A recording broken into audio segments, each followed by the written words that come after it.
Welcome to Sparking Success with Aaron Opalewski.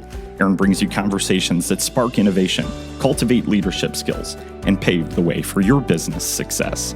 In each episode, we delve into the dynamic world of business and leadership, exploring strategies, insights, and success stories that fuel your professional journey. Hi, everyone. Welcome to Sparking Success. Today, we have a special guest on the podcast, Dave Veras, who is our Chief Sales Officer and someone that we're grateful to have on the team. We wanted to have Dave on today. I'm going to give a quick intro on Dave and look forward to just doing this with him. I've been looking forward to it. Me as well. Thank you. Thanks for having me. Yeah, welcome. Thank you. So usually I write these out. I didn't, but I think I got this down pretty good. First off, anything about the staffing industry at a high level, you don't need an intro on Dave. You probably know who he is, or heard of him. You're at least aware of the impact that he's made on the industry. So Dave's got over 28 years of experience in staffing.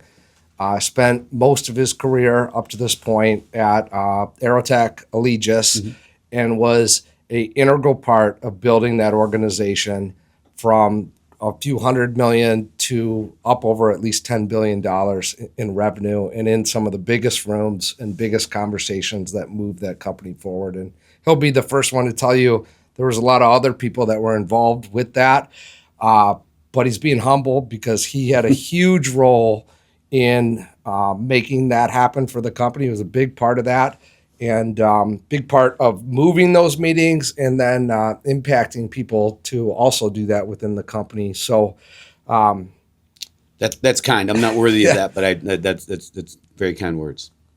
You're welcome. What I didn't know about Dave, so I've known Dave for 18 years, and we'll get into that. But what I didn't know when we started talking, and I did some research, is that he was also a captain at Michigan State on his baseball team. It was, yes. And just, through kind of stalking him a little bit, learned some other interesting things about his career that as you kind of connect the dots, you're like, okay, yeah, that makes sense with all the other great things that he's gone on to do. So welcome to the show. Thank you. Look forward to getting into it more. That intro doesn't even do close to doing it justice, but I'll share, what I talked to our team about at the Christmas party is as good as Dave's resume is, business background, et cetera. He's a better human being. He's an amazing husband.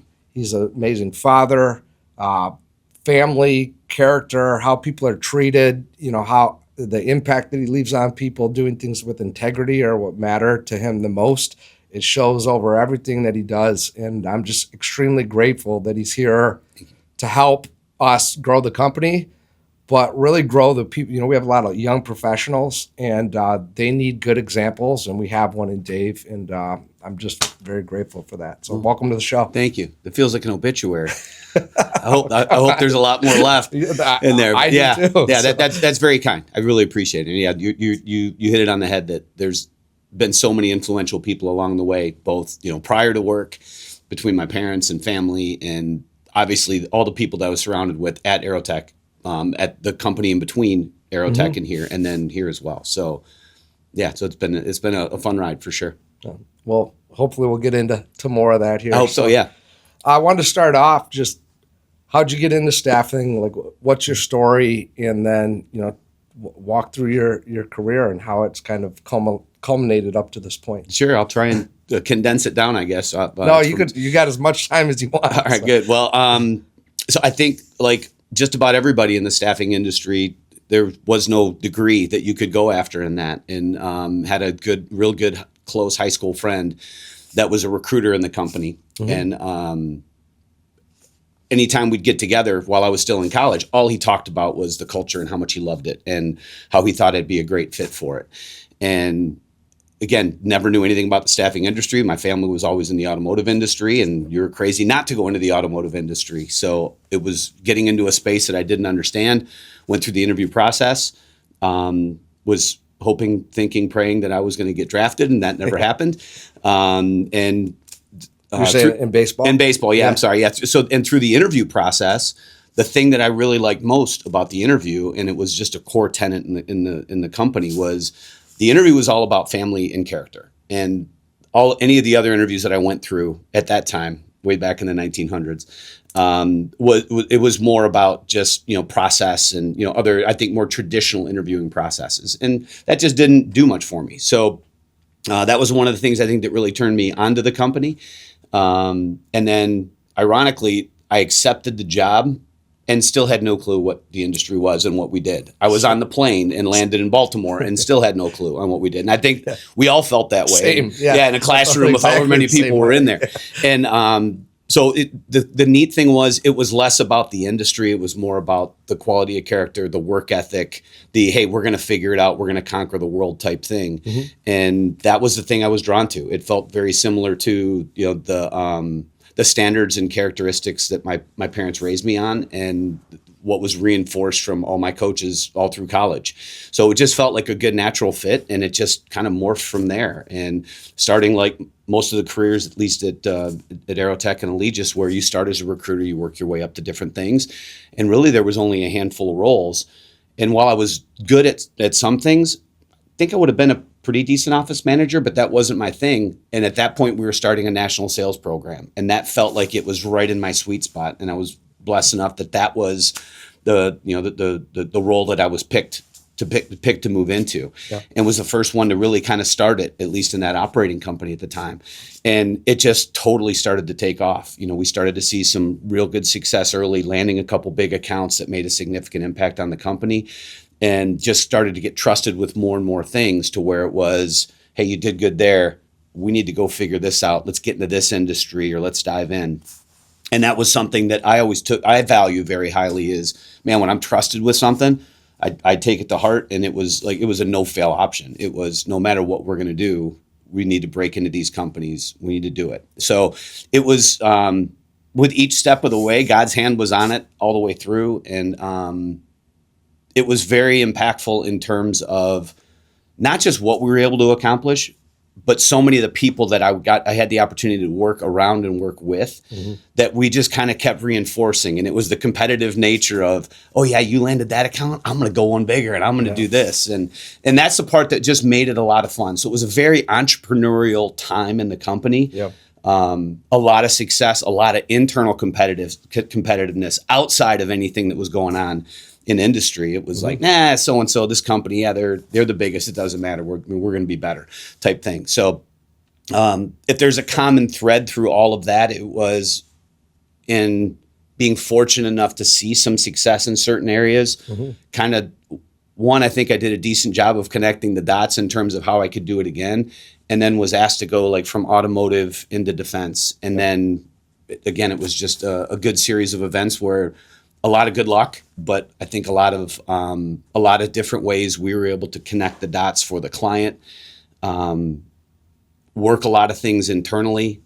A lot of my bosses at the time felt and still feel that I had a good amount of integrity and I was doing it for the right reasons. And I think that's why the company was trusting in me and trusting in those decisions, that they were the right things. They weren't just about our gross profit or our commission or our bonus or anything like that. So, so that was a common theme. The neat thing was there was just a lot of different roles along the way. And then it started to be kind of handpicked into, hey, that was great, but now how can we pull everything together with all the different operating companies?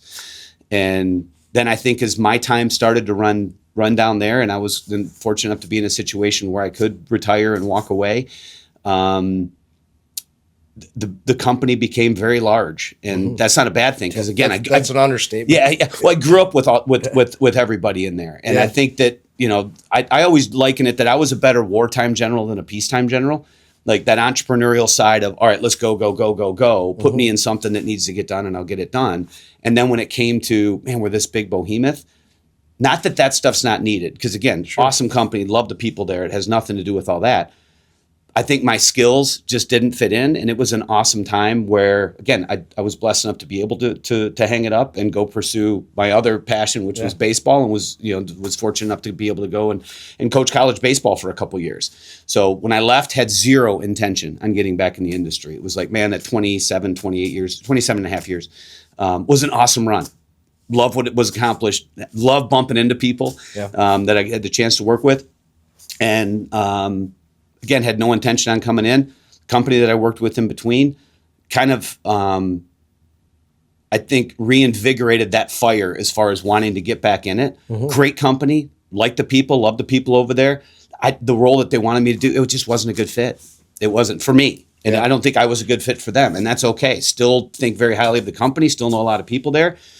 And I think right around that time that I accepted that role, that's where we were talking. And it was just more, I think, from a professional side of things, if you were very kind in wanting to wanting to discuss as far as potentially bringing me in. I was really liking what I was doing at the time with that company in the middle. And it just wasn't a good time. And I think as that started to phase out, that's where our conversations really started to take off, to where it's like, okay, I got a choice. I can go back and coach full time, or I can really kind of keep this fire going. And I think that's what really attracted me to come and stay in the industry and be a part of what you're building here. We're grateful to have you, and thank we're you. building it together. Thank you. And I was laughing because we had just decided we were going to post a role, and I'll probably come back to this, but I'll go quick on it. So when I was building out that description, in my head, the person I would visualize for that role is Dave. Like, he's the person that I would carve the role around. And so we posted that, or we were getting ready to post that role, and I just happened to see, like, I hadn't looked on your LinkedIn or whatever, but I thought you were still coaching, and I realized that I had missed you by a couple months, and you were back in the industry. And I think I just had the biggest pit in my stomach. I'm like, oh my gosh, Aaron, like, you missed your chance. And I didn't have more of the details or know anything, but I was just like, oh, like, I missed my chance. And then I can't remember when it was, but like we connected again on, I think it was on LinkedIn, just some point after that. And I didn't know what it was going to bring, but we talked about getting together for lunch because we live relatively close to each other. And, one thing, tip, if you can get out to lunch with someone in the industry, whether you're going to work together or not, and someone that's done the things that Dave's done, and you have a chance to spend an hour with them, you absolutely take them up on that, and you talk less and ask more questions and listen. And so I was game for that anyways, and we did that, and I think we spent more than an hour together, but probably did. Yeah. It was awesome. And I didn't know the situation. I don't think you were at a point yet where you knew for sure if you were in the right role or not. So we were just kind of talking, as catching up. Just two dudes talking staff. Yeah. And but of course, I'm a recruiter, and I left the conversation. I believe in what we're doing, and I knew we were committed to making a good offer for the right person, and I had to throw it out there, and you were respectful about it and saying, hey, like, I'm not in that spot right now. I just started something. If you caught me at this other time, I would be interested in talking to you more, because that looks like a fair offer that we could talk about more, but I'm not there right now. I'm committed to what I'm doing. And so once again, it's like, one, I was just grateful to have the time with you, but two, it was like, oh, it was like a double hit. I'm like, you missed your time.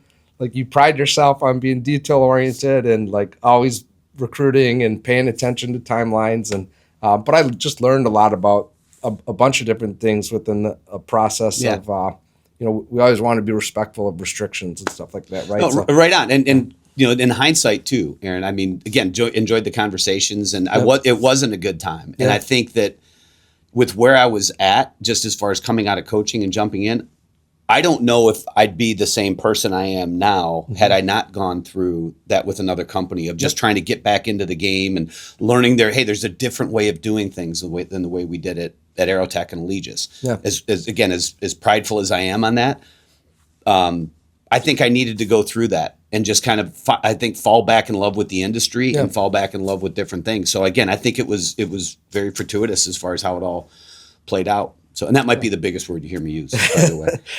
I definitely think, I think EJ and I were talking about this in the last episode, or we shared it, but it's like your timing and God's timing for stuff are two different sets very of timelines. True. And, if something's meant to be, I don't think if something's, if God has a plan for it. Like it's just going to all come together and you sit back and do nothing. Like, no, you got an active role in making that happen. But if you do what you're supposed to do on whatever that journey is, like things are going to line up the way they're supposed to line up. Absolutely. So, and I think this has that, into it. So I'll come back to that, but I wanted to ask you, you kind of answered this already in talking about how like, hey, we just got to win. And then it was a momentum thing, but what specifically, like as you guys were taking off at Aerotac, you were somewhere in the couple $100 million range and it just exploded, from there, and you were deeply involved in that and like in it. What was that time like? You shared a little bit. You just said it was one after another, but yeah, it had to be wild. It was absolutely awesome because again, it was just that whole entrepreneurial side of things. I'm not quite sure, how to encapsulate all of that into maybe a couple sentences, and maybe we can come back to that in a little bit too. But the time, it was an awesome ride. I don't know a better way to sum it up. There was a lot of trust that was there that was put on us. There was a lot of figure it out. We didn't know. We didn't have. There wasn't a blueprint for all these different things. And I think that was the thing that we all took a lot of pride in, as far as how do we build something that's there to last. And we worked with a lot of awesome people on that. We had a lot of industry experts that were there, and pardon the football analogy, but in a lot of ways, we were all just great system quarterbacks. We were great in our silo. We were very good from a sales and a BD side of things. And we were still trying to figure out, okay, well, what does that mean? Not just from a national side of things, what's it mean from a local side?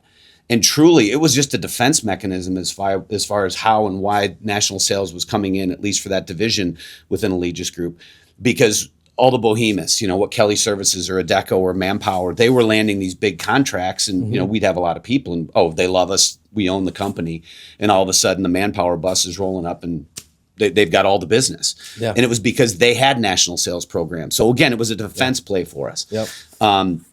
But just as far as the sales side of things, it was great to win them, but then we had to figure out, okay, how do we implement them?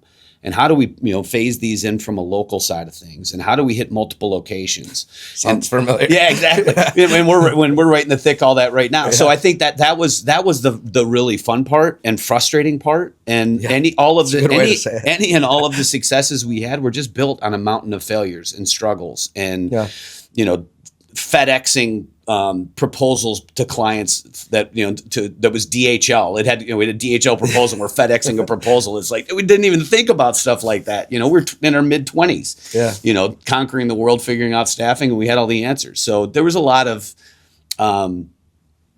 sophomoric things that went on, and just things. Man, we just didn't think about that type of stuff. So, but you mentioned something as far as, man, it must have been an awesome time. And looking back, it was an awesome time. In the moment.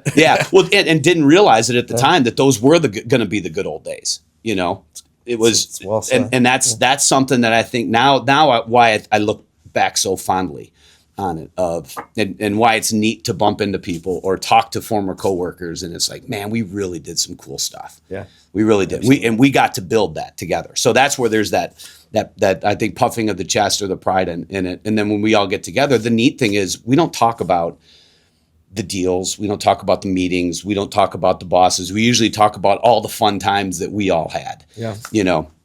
And it was at the meetings and it was all the cool stuff. But it's the relationships, man, that really made a significant impact and how we kind of lifted each other up. So that part was really special. That's cool. So you've shared in some of our conversations, you've shared just some cool stories about programs and stuff. And some of it's defense related, so if we can't get into it on here, that's okay. But I wanted to just ask you, like, what do you think your favorite or most memorable program that you ever got to work on, as much as you could share, here you're comfortable with, like what's been the most memorable one to this point? I mean, it's nothing that we did was classified or at least that I'll talk about or anything like that. I wasn't read in on any programs. It wasn't that cloak and dagger by any stretch. On the the government and the defense side, that one was absolutely awesome, just as far as supporting the troops through the late 2000s into the 2010s, where, yes, we were placing people overseas, but it wasn't to that large nature of things. And again, it was a total God thing in terms of, it was right around the time the market was downturning. We were starting to do significant amount of layoffs that I know you're very familiar with. I remember. And it was right around that time that this business was starting to take off. We had zero experience in it, or very little in it, as far as what they were needing. And it was all military ground vehicles where they needed support in the Middle East for maintenance and repair of different wheeled and tracked vehicles. And that wasn't anything that we had necessarily done. I know there were different pockets where other people had already carved the path. We were just able to kind of blow through the path that they carved for us. And because of the trust that got to the owner through our attorney, Jeff, that we both know and love, we built the trust that, hey, we were making the right decisions. The company was protected. Man, we were doing some awesome things on it, but we were able to go from really nothing in that space in like third quarter, I think it was 08 or 09, it's all blending together, to where about a year or so later, we had close to 2,000 people between Kuwait, Iraq, and Afghanistan.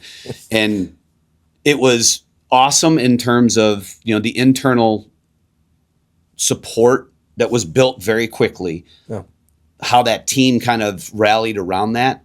Yes, there were a lot of accolades for the entire team, and there's more than enough people that I won't be able to name, because there were so many people that touched all of that stuff. But it was extremely humbling, just as far as the impact that had on the company and the importance that had at the time. So that's the part where you look back and go, wow, man, we really did that. And I think it's one of those things you always, I think, I forget who it was who said it, but it's like a victory, or wait, how does it go? A failure has 1,000 fathers, I'm sorry, let me rephrase that. A victory has 1,000 fathers, and a loss is an orphan. And I knew that we did the right things, myself and Zach and Tim and plenty of other people. Whenever we're sitting in a meeting, a year or so as it started to phase out, and I'm sitting at a table and people are explaining all the things that they were a part of around that. Yeah. And they had nothing to do with it. So it's like, so that was a part where it's, oh, really? That's how we did it. Yeah. Let's go talk to Zach, because Zach and Seth and everybody, they were all in it. They knew. But that was, again, it was very awesome, because people had so much pride in what we were doing around that. And I think that's where everybody wanted to be a part of it and jump on. So it was really cool. It was really cool. But that one was awesome. The other ones, if there was another one I'd like to throw in, it was, as we were doing a lot of stuff with the U.S. automakers, I was tasked with, hey, we've got kind of that covered. Go figure out what the Japanese automakers are doing, what the European automakers were doing, and we're going to check back with you. But we got to land some of this business in the next 2 years. So it was just this maniacal approach over 2 years to go after that business, and it was the long game. Whenever we realized that, and we earned an opportunity with a Korean automaker in Alabama, and then that transferred over to a Japanese automaker in Texas, where each of those took 2+ years, but it was all the relationships built and just how they all knew each other, and they started pulling for us because we helped them take from a greenfield, no building, no anything, all the way through. We were placing 800-900 people on the production side. So again, the volume's staggering now that you go back, and it's like, there's no way that's real. But when it hits and you kind of look back, you're like, oh my gosh, man, that was really, really cool. Yeah, that was really wild. cool. Yeah, really cool. I tell the stories now, and I'm like, if I'm listening to them, go, that's fake. It's not real, But it was neat to be a part of it, and it was neat to be a part with so many other people that kind of had those same goals. Yeah, and I mean, just it's got to, like, I look at what we've been able to accomplish, which is like a speck of dust of the things that you guys accomplished there, and that's a big reason why we're so grateful to have you here, because like that's where we're going, and we need people like you to help us get there, because it's not all going to be one person. It's got to be a big team. But for you to be able to just take a moment and reflect and think about all the people that you've impacted in a positive way, both inside the company and then outside, would give them an opportunity in their careers. I mean, it's staggering to think about that. It's pretty wild. So yeah, again, that's the humbling part. That's the part that's really neat, that you can just bump into people that you worked with for a short period of time and know that like you and I've shared, or you shared stories about our interactions and everything. Get into it, yeah. And I'm like, okay, gosh, what kind of a that was like nothing to you. Well, no, I don't mean it that way. It's like, what kind of a bad dude am I that I don't remember all the details? And I tell my sons this too. It's like, I had no idea the impact that I made. And that's the humbling part of, man, you just never know. Yeah. A conversation or something, and you take that lightly in the moment, but yet you don't know the impact. And I think that's the part I really take to heart of just the importance of every interaction and trying to be a decent person and trying to help people get to where they want to. And again, not knowing that one small seed of a comment in a statement or something really resonates with someone, and you hear about it 10 years later and you're like, wow, that was really good. I don't remember saying that. I really don't. And it's not that I was any big deal or anybody else wasn't. It was just that, you're just trying to do the right thing. Yeah. Got to see where I had that in my. Sorry, man, if I'm dancing around. No, anything you want to cover. Actually segues well. So let me tell. This is Dave just mentioned. So Dave and I met 18 years ago, 17 years ago. It's probably 17 years ago because it wasn't when I first started. Mm-hmm. Like they wouldn't let me go over by Dave when I first started. But I was with Aerotech for 18 months. I'm forever grateful for my time there. The training, what I learned, the experience, the opportunity that the company gave me, the people that I was able to meet there. You being one of them. But just can't say enough great things about that time. It changed my life. Yeah. It really did. And, I moved into a sales role after about 9 months of recruiting and got to do that for all of 6 months. Mm-hmm. And you mentioned some layoffs that they had. And, I've already told that story on other episodes. Mm-hmm. So go back to episode 1 if you want to hear about that. But, I have so many good experiences there, but as time passes, you remember like they're not as vivid, right? All of them. The victories are better, the losses are harder. Sure, yeah, right on. But one of the most vivid memories I have is so I got promoted and I took over. Basically, my leader left after 3 months, and I basically recruited, and they just let me start calling on those accounts and just making placements. So no one ended up taking the accounts. They just kind of let it roll, I think. And eventually they promoted me into that territory. And I think this was before the beginning of 09, because in 09 they shifted some things with the territories. So it was either right in January. I don't remember exactly when it was, but I had made a couple placements in defense and worked with a couple of the big companies, and you were working with a different one. We'll leave the names out of it for now. Yeah. But I was working with one of the big ones in Sterling Heights, and then there was another one in Sterling Heights that was the one that you were overseas for. And I don't know that you were overseas yet for that at that point. I think it was pretty early. Yeah, that was pretty early in the process. So we had, and other people, like I know we had a lot of people with them out in Alabama, I think at the time. I remember hearing that, but we had nothing going on in Sterling Heights. And it was in my territory. And so this wasn't me setting a meeting, but I got told that I was going to be going on a meeting with Dave at this client, which I was, what's the right word? Probably fearless, like not good in meetings, but fearless to go into them at that point, which I think is helpful. And ignorantly confident. There you go. I got through a lot of things that way. Yeah. Yeah. Me too. Yeah. And it's like, and I look for that in people, because it's like, hey, if they have that and they're coachable and they want to learn, like, okay, if I could figure it out, they can figure it out too. So I think that's a good quality.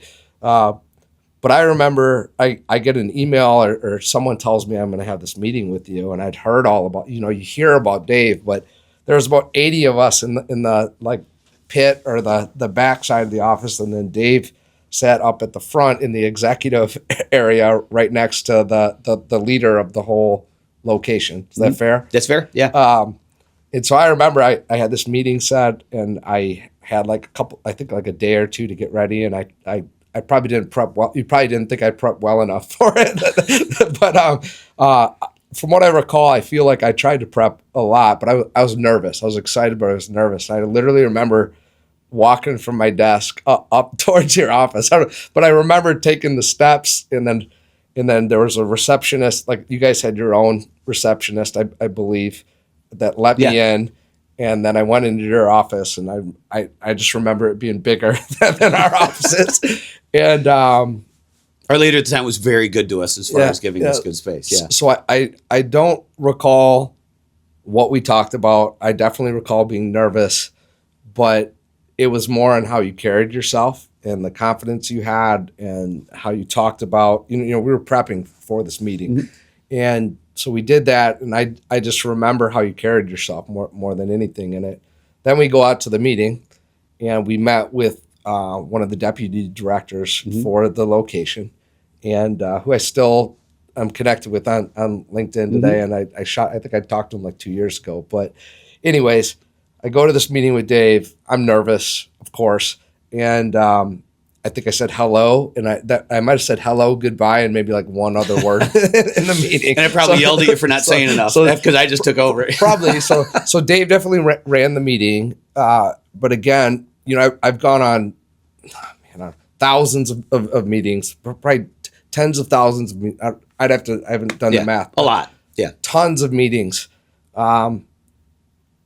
And there was other meetings that were like nerve-wracking or fun, like during my experience there, because it was new. But that's the most vivid memory I have of walking through a meeting, doing the meeting, and just observing someone else do this with, a high-level person doing this with another high-level person at a strategic client, for the company. And I was just kind of in awe of the situation. And that was probably all over my face. But shortly after that, I left Aerotech, and I was bummed about that, but just, God had different plans. And again, I'm so grateful for my time there. That stuck with me, and gone on to do other things. And when we started Spark, I had a vision for having national sales. And Dave will laugh and say, "Yeah, you did, because you guys got stuff all over the place, and we got to figure this out." No. But we do. We're placing people in a lot of states, and we have a great team and a lot of good stuff going. But if anything, we're trying to figure out how to how do we focus in to do even more and go deeper? Yeah. Because we're doing a lot of good things, but we're shallow in a lot of areas. Yeah. But the depth and breadth. Yeah. So my whole vision for this thing, for having a ability to place people nationally, it really stems from what I know of the national sales program, and really getting to meet Dave and learning about what you and the team were able to do. So when I put that in my head, I think the first time I visualized that was probably 15 years ago. Mm-hmm. And it's like, if you could build this team with any one person, who would it be? And that person wasn't available. So that person was Dave Barris. No. That person was Dave, and he was not available. And it was nowhere close to the right timing, because, I talked about this in the episode that this will be released right after. So go back and listen to the other one. But there's God's timing to it, and there's, whatever you're visualizing or wanting to do, you have to build it, you have to earn it, you have to do things to bring yourself into whatever that can become. And you would never came and worked for me 16 years ago. You'd be like, "No, kid, get out." I was still trying to figure stuff out, and I just not work together. Yeah, because that's what it is. We had to go out and do some things and build a track record, and we've still done, a speck of dust to what you've accomplished, or Allegis, or we have so much room to go. Mm-hmm. But part of it's just building a track record, making progress, being consistent, and you look up, and we end up talking on LinkedIn that one day, and we'd put ourselves in a position where there was some interest there. Mm-hmm. And it's like, well, that's gotta be God, in my opinion. Again, 'cause Agreed. 15 years ago, I'm like, who is the person that you would build this? Is Dave. And it's like, okay, I got no business. Like, he's never going to come work with you at this point because you haven't done anything, But, and it's not like that stayed on my mind for every day for 15 years. But you got to go out and build and progress, and like whatever your vision is in life, like you'd be surprised with what you can do over a period of time if you stay consistent and stay at it and keep building yourself, your teams. Like, you just make progress. Like, you might be able to make your vision come true, And so this isn't the ultimate vision. It's now how we go execute and build, and we grow this team. But I'm so excited to have you on the team, grateful for it. And it's just like, we're in it now, right? We're in it, So, but I remember journaling and stuff, and it's like, man, like that's it. Like, similar to I've talked about just to drive past Kelly's headquarters, and it's like, oh, I want a building, like I want to grow the company, and now I don't think it's a accident that we're across the street from Kelly, and we sold the building now, but we bought the building right across the street. It's like there's just something to that, but it's not like you look at that one day and then it just happens. Like, you got to go out and work for it. Right. It's like just like the stuff you're making the vision happen. Like taking the company where, well, guess what? Like, we got to work for it. It's not just going to happen just because I showed up or you showed. Like we got to work for it. So the phones don't dial themselves. The phones don't dial themselves. So, but I just want to share that with the people that listen, because if we ever talk about visualizing stuff, I'm a huge proponent of that. In addition to, you got to go roll up your sleeves and do the work. Right. So I appreciate you sharing that, Aaron. Again, the part I come back to is, I take great pride in the fact that there was some kind of an impact that I made on you in just a couple hours or the amount of time that we had, and that's the part that I don't take lightly. I mean, it resonates through a lot of things, and I think, unfortunately, that was learned through maybe not having a positive impact on people in the same way at times. So over time, it just gets to the point of, all right, well, I don't like how that feels. I don't like bumping into that person because I didn't handle things right. So, but it means even more now that you share that. So thank you. You're welcome. Yeah, I don't know that I went that far into it. No, that was cool. That was cool. So, okay, let's talk about the future. Sure. And the now. So you've been with us for about 5 months. Mm-hmm. What's different about Spark than what you expected? I would say the breadth of the services that you offer, that I'm sure you mentioned to me, but it just didn't sink in. I've learned more about direct placement, volume direct placement, RPO, BPO, so many of the things that you've all done and expanding your overall services, the customers that were here long before I came, and that's the stuff that we're looking to build. So I think that's been the first thing, mainly because I'll say I was isolated in a large company as far as what we did. There were a lot of those things that I'm sure we did in pockets. I just wasn't a part of. There was other experts. Yeah, there were other me's doing that stuff on that side of the house. So that's the part that I've found, I think, the most interesting and intriguing around. Wow, there's a different and bigger industry than even what we were trying to go after. So I think that's been the part that I don't want to say it's different. I mean, it's been different for me. It's been normal for you all, but I think it's been an awesome learning curve of still teaching an old dog new tricks on some of those things, as far as, okay, how and where did I miss opportunities with my customers in the past where I could have done these things, but more importantly around, okay, just the evolution of the industries and how and where we can go and attack that business now. So that, it's not in the order of my questions, but it's a good segue into something that we, off camera talk about a lot. And it's, okay, there's a fundamental way that we believe in doing recruiting. We're like, if we're not 100%, we're 99.99% on that, which is good. Yep. And I think we both feel like the fundamental aspects of recruiting need to be taught, need to be honed. It's an art. and it's something that makes you unique if you do it at an elite level. Right on. But that doesn't mean that we don't have to phase in the new school of AI and technology and all that. So, question is, what do you think the right marriage of that is? I think like a lot of us right now, I'm trying to learn as far as, okay, how and where that's going to phase in. Same. And, was asked it was an event that I know you weren't able to go with me on, but, in sitting with other people from, the big three, other main suppliers, automotive suppliers, some defense companies, different colleges and universities, all these people who are in charge of AI at their companies and the universities and everything. And they're in the exact same boat we are, right? It's like every day there's a new AI tool that comes out and they're all going to simplify everything. And everyone's trying to figure out, okay, we know we need it, but we don't know how to apply it type stuff. Yeah. And I think what that means for us right now on the recruiting side is, the thing I know that you and I agree on is we're not looking to utilize AI to replace. Correct. And for profitability purposes. That's not on the radar at all.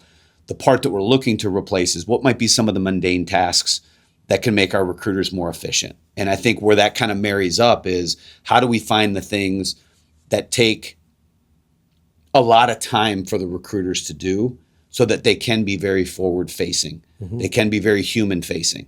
Because no matter what we do, you can take AI and you can take your resume and a job description and say, hey, the candidates can and recreate that. Our job is to go through and kind of demystify that and figure out, well, what's real, what's not real. And I don't know, I can't speak for Elon Musk, but I will. I don't think that stuff can be replaced anytime soon. I'm sure others would disagree with that, but I think that it'll be a while, especially with the nature of what we deal with on the production, the skilled trade side of the house. I think that's always going to be there. Engineering and IT, yeah, maybe a little bit more just because they're in that space a little bit more. Yeah. But most of the people we talk to, they want to be contacted directly. They want to know that they're talking to a human being. They want to know that they're talking to Aaron, who's done this for X number of years and who knows what they want to do and their goals and aspirations. And you have that relationship side. I don't know how you can have a relationship with AI as much as I try to help me with different tasks. I'm laughing because Dave sends me he said, what is that app that you use? Which one? With the videos? Oh, Sora? Yeah. Yeah, I got on a Sora kick for a couple of weeks with my sophomore more So we had a lot of fun with it. Yeah. Well, I think we got a meeting on that next week. We do. Right? Yeah. So, more to come from we're learning. And I think my thing is, we want to use it to make people more efficient and more effective. That's it. Hey, I'm not looking to help you become more lazy. And that's not the culture that we have or are going to embody.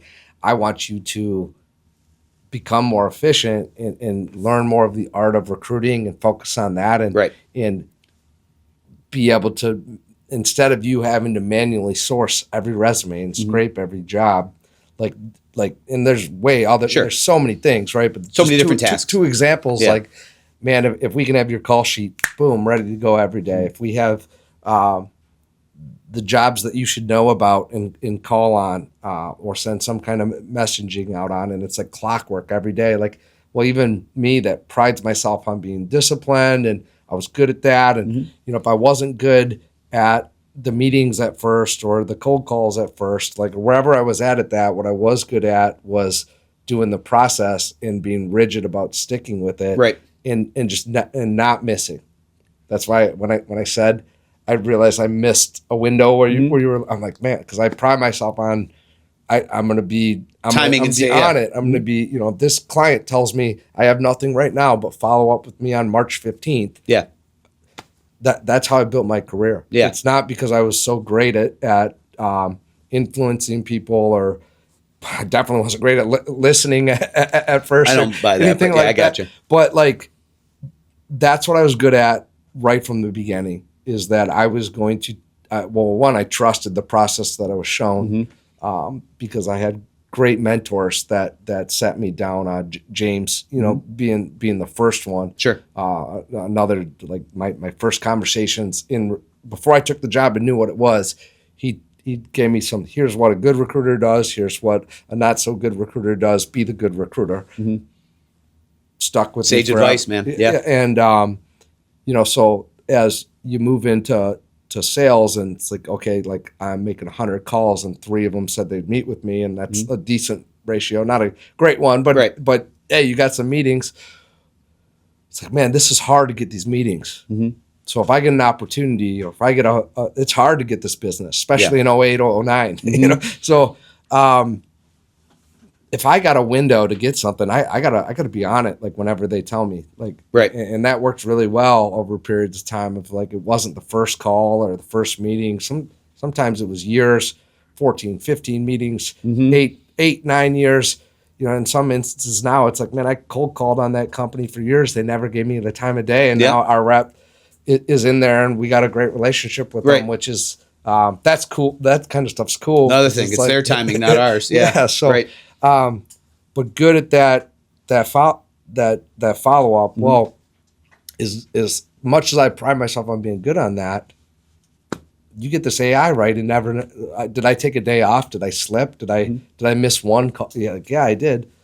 The people that win on this long term on stuff like that, they get it dialed into a point where they never miss, and they get more reps to become even better. Because if I've got better at any of those things, it was because of reps and wanting to work at it and get better and learn from other people, like model behaviors to get better. So it's like, man, like as much as you think you were great at that, you got to realize that in this new age, that would kick your ass in this. And that's scary and cool all at once. It is. So, it is. It'll be, I think just like anything else. I mean, it feels very similar to when the internet, I'm really dating myself now, but and starting in the industry in the early mid 90s, when the internet started to come out, it was, there's not going to be recruiters in 3 years. I mean, we're not going to need them, right? Yeah. The internet, everyone's going to have access to all the resumes, and and then the job boards came in, and that was going to totally replace. We're just going to post in the perfect. Yeah, post and coast, baby. Let's go. So, I mean, I think that there's always those types of things where all it does is it pushes us deeper into the relationship side, the more importance around that. So, I think that if that's the thing I've really respected in coming in is the importance of those relationships, especially what you and Fletcher have built and what you all have done, and just the depth and the volume of those. I mean, one, I get to see it in Southeast Michigan, and I know that cascades to so many other markets, but it's awesome to see it kind of come back and help the company grow with all of the new reps that are there, and how you or Fletch can make one call and you're in with these execs that there's no way a newer or even a tenured sales rep's going to get in front of. So I think that's the side of it that just always holds true. No matter what happens from a technology side, it still is going to come back to the relationship. Well, that's where we want to, that's where we want to spend the bulk. Yeah, that's the fun part. Yes, that's the fun part. Yeah. So let's see here.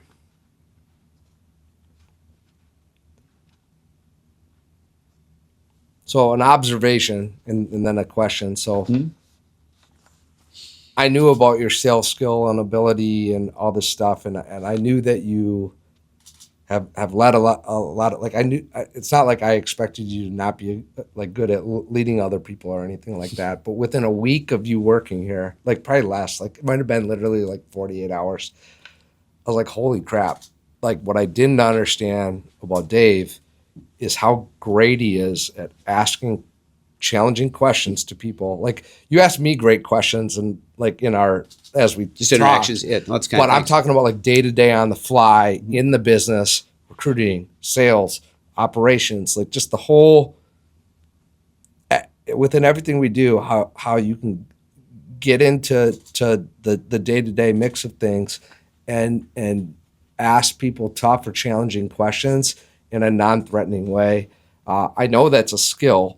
Because I know some might not say that, but that's okay. It's kind of you. Thanks. You're within 48 hours. I was like, "Holy crap! This is the best person I've ever seen at this." Wow, thank you.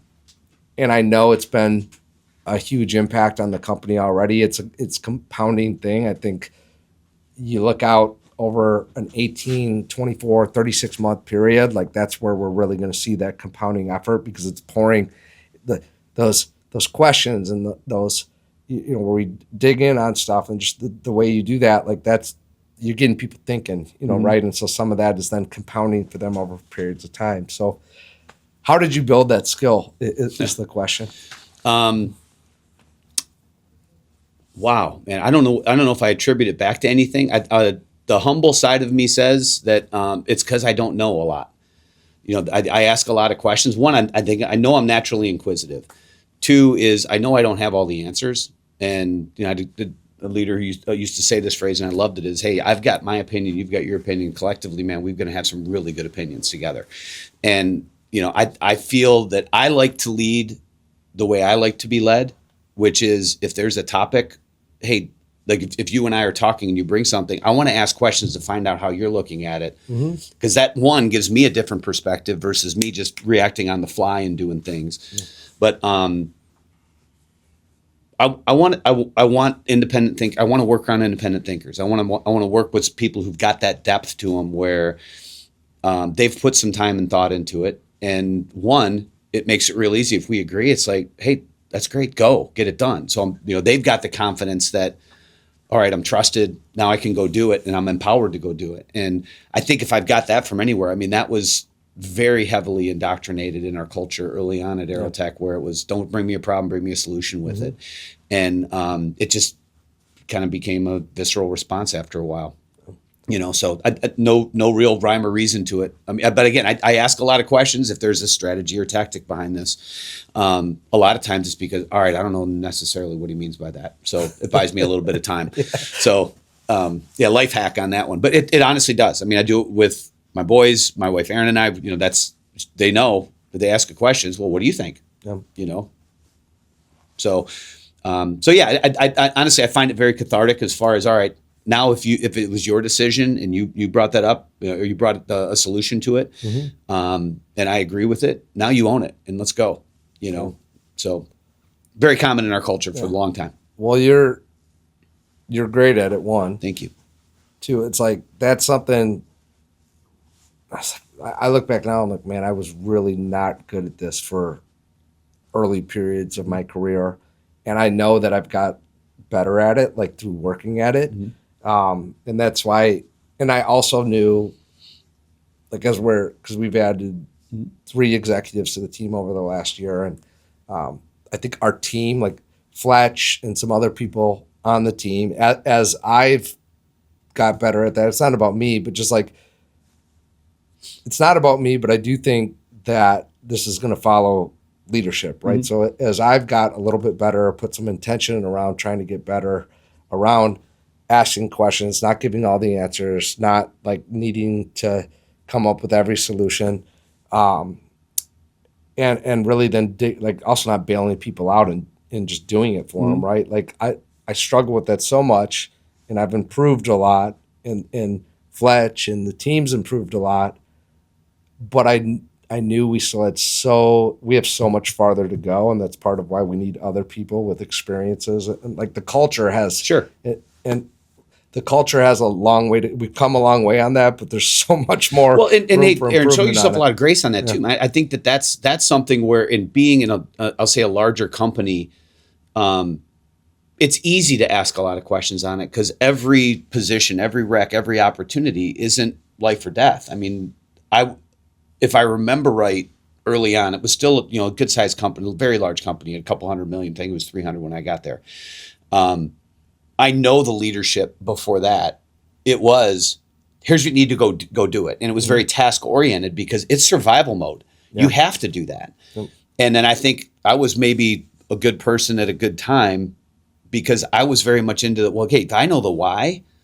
Now I'm all in. Now I'm right behind it. So I think that's just where it kind of gets into that next evolution of, all right, if we're really good at doing things, all right, now if we start getting into that next step, that next level, we create those independent thinkers. We create people who are looking at things either from a business acumen or from a growth side of things of, all right, I'm empowered. Now I'm really all in. Let's go. And I think that's where, again, appreciate the kind words.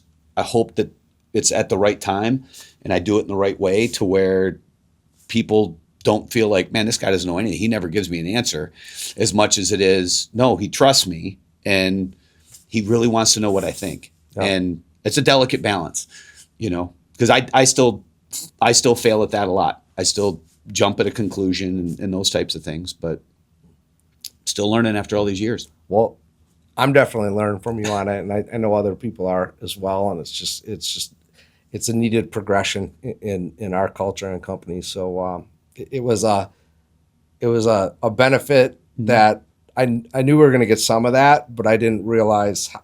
I didn't realize how good you were going to be at that. Well, thank you. That's been Thank cool. you. Again, So, I had a lot of awesome mentors along the way with that, as far as the importance. That behind makes sense. Yeah. So let's see. Has there been anything different in how I operate than you expected? In how you operate, I think if there is, Aaron, I think it's around the amount of trust and care and belief that you put in the people as early as you do, and that you see their potential before they do. And I think that that's an incredible trait. And I think you're very entrusting and very empowering. So I don't know if that's different as much as it is a higher level of respect for how you've built what you've built in such a short time and that you've built it in. And I think that's why you've got the loyalty of the people and why you don't see the attrition that so many other companies do.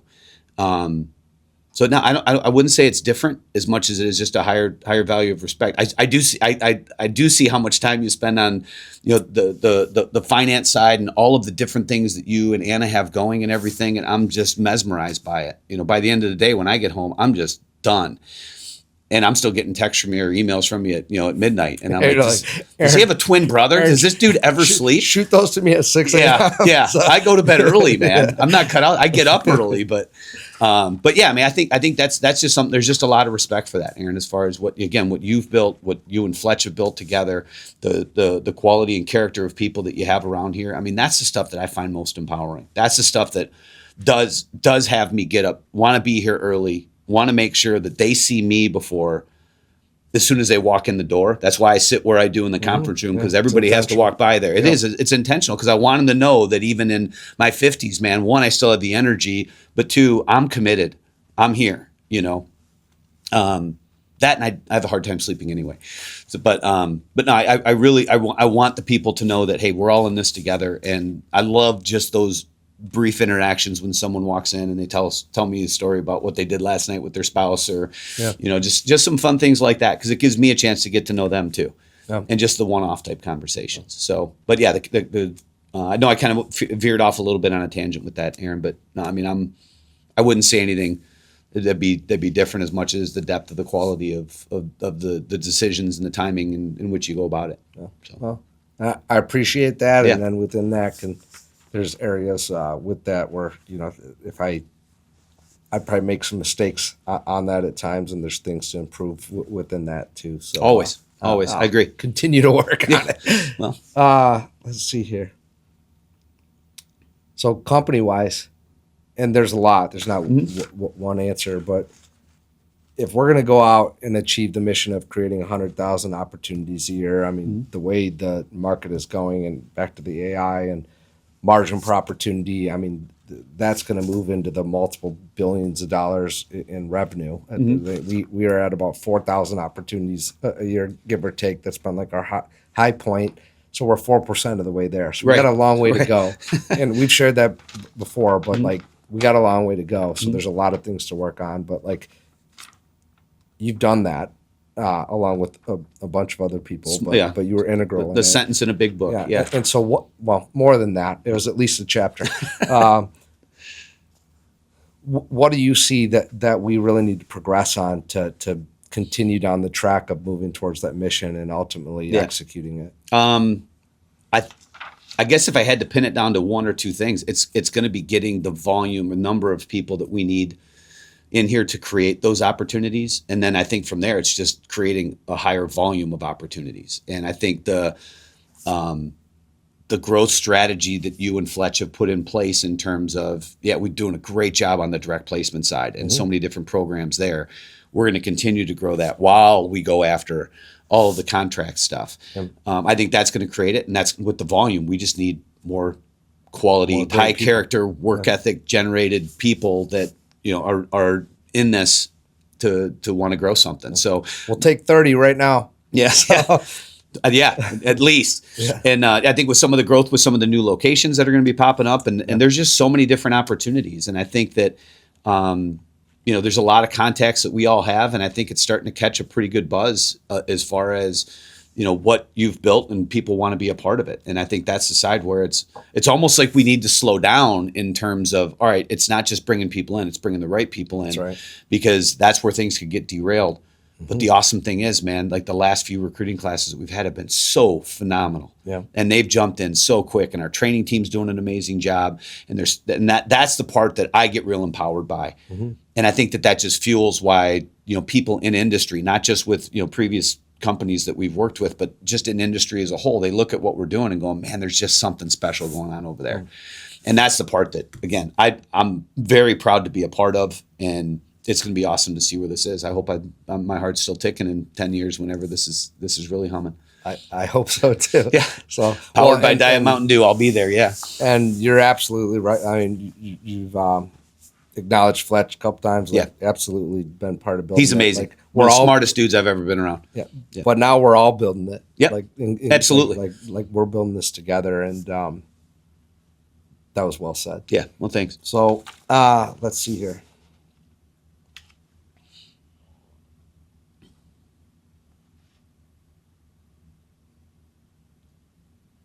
So one more on this, because again, I am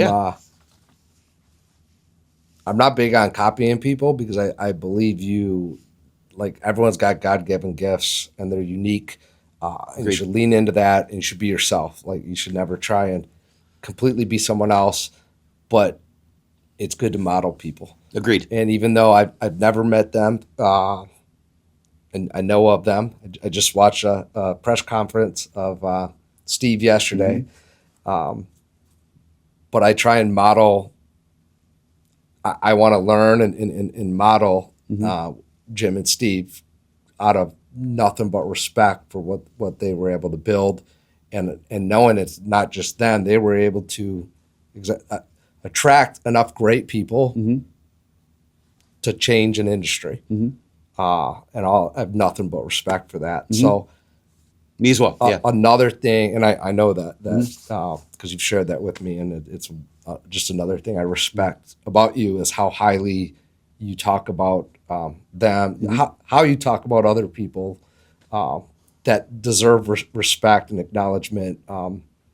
I've never heard you say a bad thing about like you get in conversations with people, and we're in a red flag business where you're looking for red flags.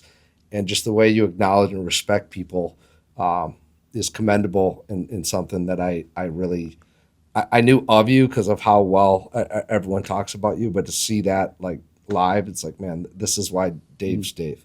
Thank you. You've had the unique ability at some points, like you reported into Jim. You've been in rooms with him and Steve, and so for me not to ask, like, hey, like, you've got to spend some time with me. You've got to spend some time with them.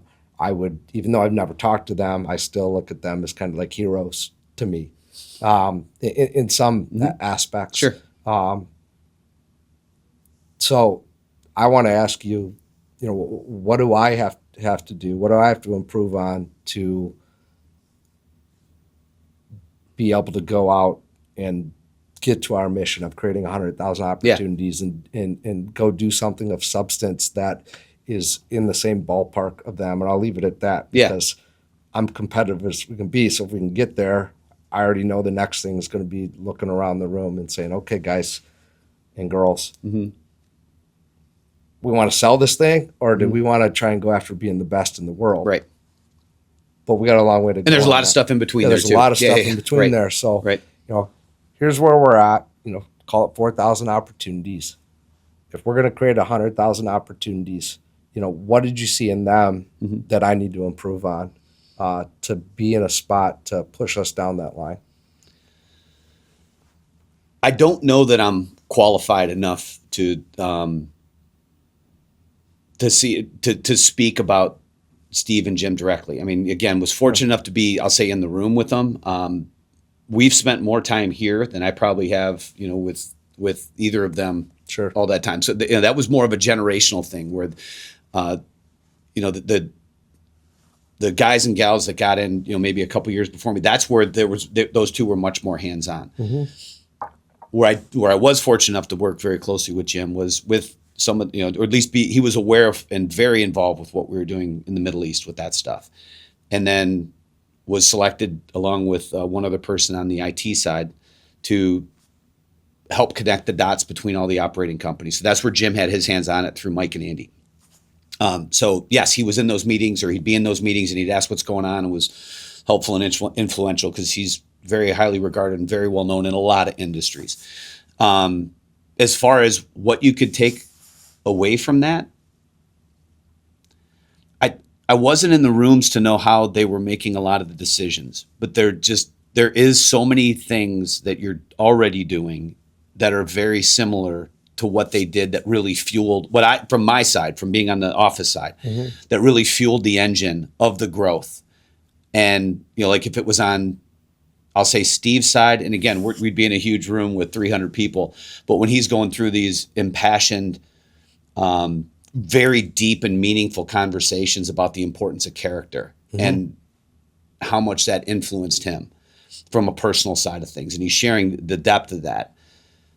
That's one thing that's always there. And I know that's a pillar for you in terms of the importance of character. So I think we're there, right? It's just that was magnified, on a larger scale. So there's that piece. And then I think with what you're looking to do as far as from the sharing of the wealth from I'll say a stock plan, an IIP plan, but just kind of sharing in the growth of the company. That was something that is becoming more and more known because of what Aerotech and Allegis built on that. And that was something I was very blessed to be a benefactor of through as well. But knowing you're doing that as early as you are, I think that's where those two foundational aspects are in total alignment. And now it's just a matter of, again, how do we get enough people in here to help you and Fletch, and now Alex and myself and Ryan and plenty of others, reinforce a lot of that and go to where now it's go forth and multiply. Okay, how do we continue to do this in different markets and different industries and those types of things? So from my view, honestly, that was one of the things that I felt really impassioned about coming in, because it felt like that was there. You and I had some conversations that you wanted to build that on the wealth sharing side, or the growth sharing is probably a better way of phrasing it. The growth sharing side, man, we're there. Now it's just a matter of, okay, now we got to just continue to grow and execute so that when people see that just starts to catch fire. Because when that caught fire, it feels like when that caught fire for us at Allegis, we were a runaway train in an awesome way, because we were all sharing in that. Yep. And obviously, they did pretty well for themselves. I can't speak for them, but they did okay. But it was the fact that they were willing to share and they were willing to put that trust in us. And I think that you're already doing that. So again, I can't say that there's anything new or different as much as it is a lot of the same and more of it, Well, I appreciate you sharing that. Yeah. And I kind of put you on the spot with that, but that's okay. No, I don't mind. Like, Steve did that press conference yesterday, and I listened to the whole thing, and then I had it on my TV, and it was still going like as I was finishing up my day, and I'm gonna end up watching it again. But I'm just like, I'm a pretty obsessive personality in that, like, okay, I paused it because I was like done with my stuff, and I'm like, I'm gonna need to watch this again. But I had like 5 minutes left, so I paused it, finished my stuff, flipped my phone, turned it on, and I was listening, but I'm just like watching like mannerisms and stuff like that. And then there's a couple things that he said. I mean, it was a tough press conference, right? They just let their coach go, and great problems to have when you own the Ravens, you've won Super Bowls, you built these amazing companies, but just to see him up there, which he hasn't. I don't follow everything, but he's not very public, like with the media and stuff, from what I've understood. But he was up there taking questions at a tough time for the organization, a change, and one that's great leadership. But just watching him fire these questions, like these answers back. Yeah, it honestly, it brought back a lot of that's where you look back fondly on it, right? You look back and go, okay, that's why I fell in love with the company. Yeah. Because so many things and the way, just the mannerisms and the way he was talking about things, it kind of brought you back to being a 23-year-old sitting in a room with 400 people and you're going to conquer the world, right? And you forget about all the hard conversations and all the hard times. Yeah. You just those are the things you remember fondly. But yeah, as again, I could walk by Steve 100 times. He wouldn't know who I was. It'd take 2 seconds and we'd be able to make a lot of connections. Yeah. But yeah, amazing man, amazing opportunity he created for a lot of us. And yeah, it's special. But I was watching the press conference and texting a lot of the guys that I kind of came in the company with, and we were all just laughing and just having a good time and then all the side stories start around. You remember when this happened? And, but yeah, just an amazing dude. I'm very blessed to have the opportunity to work with him or work for him and Jim. What I saw yesterday is him stay firm on, like, well spoken, ready to answer, as you would expect, but wouldn't back down or sugarcoat, what he had to say. No. And I think he did that artfully, in my opinion, in that press conference. So as you would expect, that's why he's been able to do. Oh yeah, and that's an admirable trait too, man. When he's going through all of that, you just automatically reflect on,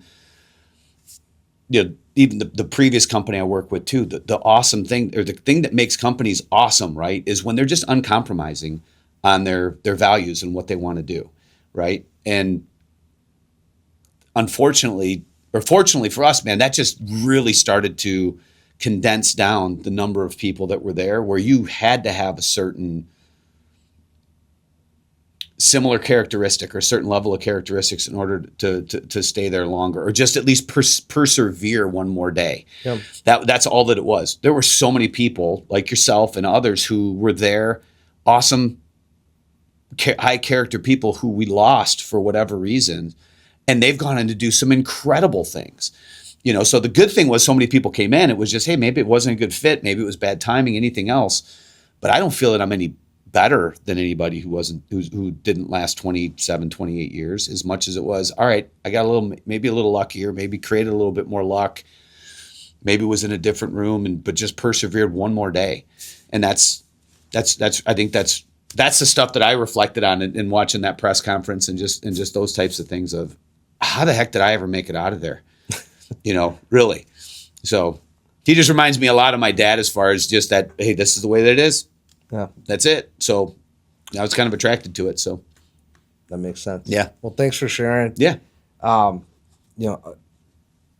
This is my last question, or last, I guess, statement / question. And I appreciate the time today, because I know we got a lot of other stuff going, Me too. Thank you. on. But when we were talking, interviewing, it was more of a conversation to me. I mean, yeah, it was like, it's really more of you interviewing me than the other way around. It's because you could go wherever you want. One of my favorite parts about it was just talking about our faith relationship with God. Again, I didn't know that it was going to, I didn't know that part, but I learned that quickly as we started to talk, right? And that became one of my favorite parts, is talking about that, talking about family, seeing the way that you just love your wife. You guys just had your 30th year anniversary. Like, it's awesome. Yeah, thanks. Coming up on our 10th, and looking to guys like you on how to get to 30. So it was just really cool to learn more about you as a person. And my relationship with God's important to me.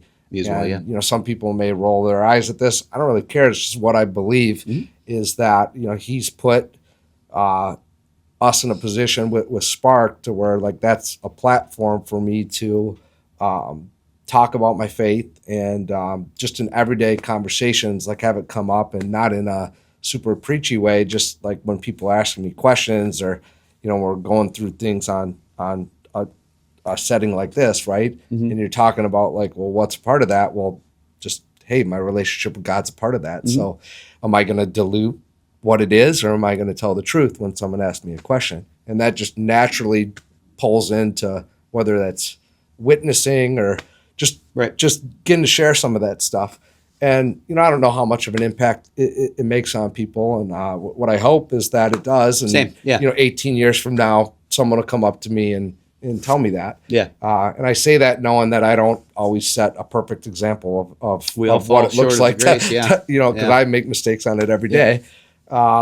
Specifically in some of the meetings we get into, because I'm intense, but I just really have enjoyed that part of getting to know you. Yeah. And I believe that any success that the company's had at this point has God's hand on it. Mm-hmm. And wherever it goes, again, back to we have to do the work, but wherever it goes, his hand's going to be all over that. And it's part of what gives me the belief that we can go accomplish what we want to do. I agree.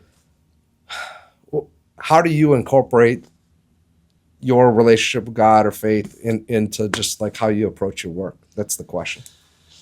I don't feel like I do very well. I mean, my relationship with Christ is very personal, and I'm not bold, and I need to be more bold in that. So I feel like the way that I try to be bold with that is to, one, be a good person, try to be a good person in his likeness, of good character and all those things, where people look at me and go, okay, yeah, he's got to be a Christian, and again, might be the biggest sinner in this room, I fall short every day. Right. But yeah, that's something that's just very important to me we talk a lot about the Spark standard and what's important to us. And that's the ultimate standard. And that's the thing that, I hold very near and dear, and where I want to try and live to that and hold myself accountable, because I don't want people looking at me and going, oh, he's a hypocrite. And it's right. Well, yeah. Of course I'm a hypocrite. I mean, I don't do it on purpose. It's we're all going to fall short. That's it. Yeah. And I think that's the whole part of it. It's not, if I reflect it to baseball, which I can't believe I'm comparing Christ to baseball, but I've got to at some point, right? The goal in baseball is perfection. It's be perfect at the plate, perfect in the field, whatever. And you always fall short of it. So I guess that's maybe why it might make me a good Christian, is if I wasn't a good enough baseball player to take it past college, but hopefully I'm a good enough Christian to where I get to where I want to get to. Yeah. But I think it's helpful for me just to surround my people with that. It's been awesome to see my wife's walk with Christ and the importance that's been for her, and really just how that's continuing to bind our relationship together. Yeah. And, so I think that's the part of it where it's like, as you start to get older, now I start to see why are all the churches filled with old people? Well, now I kind of get it, to where it's like, you've got a chance to reflect and go, man, I really screwed these things up and I don't want to screw them up anymore. And, so that's, to pull it back to the Christian or the church side of things. I think it's just a matter of, hey, that's a standard I want to be held to. That's a standard I want to be living by. Yeah. And I hope and pray that, I'm able to live close enough to that standard to earn more. Well, I think you set a great example for the team. And something else on that I grew up in the church. My dad was a pastor, so for a period of my life, and so I was exposed to I was in church 3 or 4 times a week, mm-hmm. and just kind of in a bubble. And then we moved down to Metro Detroit, and I got a culture shock for the world. And I'm grateful for that, because it shaped a lot of who I've become. But so did those early years, and it kind of fusing some of that together. It's like you had said something, we were sharing questions, back and forth, and we were talking about faith, and you talked about also being respectful of other people's right. Yeah, and absolutely. What do we know about business? We're gonna part of working well as a team. You got to be aligned culturally, core value wise. You got to have that, but that doesn't mean that people don't have differences or right. come from different backgrounds or maybe have a different faith. And so being confident enough to have yours, but be respectful of others. And then, my big thing, it's not a knock on the church, but Jesus didn't hang out with, and I'm not comparing myself to Jesus, but Jesus didn't hang out with all pastors, or he was out there with people of the world and influencing people through his example. And so business gives us a great opportunity to meet people that maybe don't have a relationship with God. Right. And I don't know. It's not my. I don't think God's called me to sit there and get on our Tuesday meeting and give a sermon every single Tuesday. Does give us. I'd love to see that. I want fire and brimstone from you, man. He does give us opportunities to mix some of that in, but just I found it's like, hey, what's been great about growing up in the church, kind of being thrusted into the world, maybe I definitely was not someone that just like I veered away from church and came back. And I have many times. Yeah. What's been good about that is just getting exposed to some different things, and it's like, hey, like if you just like surround yourself in a bubble of everyone that thinks exactly like you, you're not going to make that much of an impact in the world. You're not going to. If everyone's thinking exactly the same or has the same experiences, like you're not gonna, the example's not gonna have as much of an impact, right? So, I enjoy getting to talk to people in different businesses, work with people. Like I'm respectful of if people have a different faith or are at a different stage in that, or maybe they're not going to church, have a relationship at all, or like. Because I've been there, right? And again, it's not like I'm sitting there having a sermon with people, but what I get an opportunity to do is listen to what is important to them, right? Or maybe about their faith or upbringing or whatever it may be. And when they ask me a question, I can be honest about whatever the answer is, and if that is something to do with my relationship with God, so be it.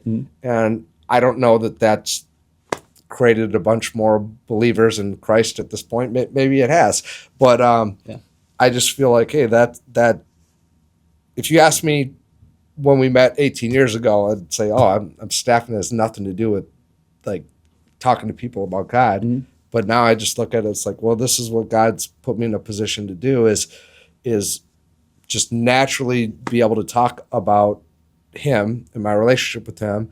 And if that is a form of a testimony, then so be it. Just in everyday business relationships where not it's like I'm coming to the meeting and saying, hey, like, here's my testimony. Right. It's like you get to know people, you build a relationship with them, you're out at dinner, you're going through life with them. And you never know when you're going to have the opportunity to share, but it's like they come up and you got a choice. Are you going to kind of leave that part out, or you just integrate it in because it's the truth? Right. And I think He's helped me get more comfortable and better at just doing that, just in a natural progression to a conversation. Agreed. So, I feel like I'm evolving on that as well. I still got a long way to go, but I understand everything you're saying. So I don't know. I wanted to share that one because it's something I enjoy talking about, and on here I talk about it even more than I do probably day to day. But I enjoyed that part of our conversations, and I love having people here of high character that I believe are not necessarily preaching to all our young people about stuff, but showing them good examples of how to live their life, how to treat other people, how to value their relationships. And I'm just really grateful for that. Yeah, so me as well. Thank you. I'm honored to be here. Thank you. Yeah. Anything else you want to share? Or? No. I mean, I think that this has just been a fantastic experience, and really just appreciate the opportunity to talk to you about all this, especially on mic. I mean, we talk about a lot of this stuff separately, but I appreciate the depth that you went to, and again, the kind words, and just want to live up to your expectations for me as well. Well, I'm hell bent on living up to yours and going on. We'll be good then. We'll be good. So we'll be good. Everyone, thanks for watching today. If you can, if you know anybody in the staffing industry, they should listen to this episode. So we'd ask that you please share it with them. Thank you and have a great day.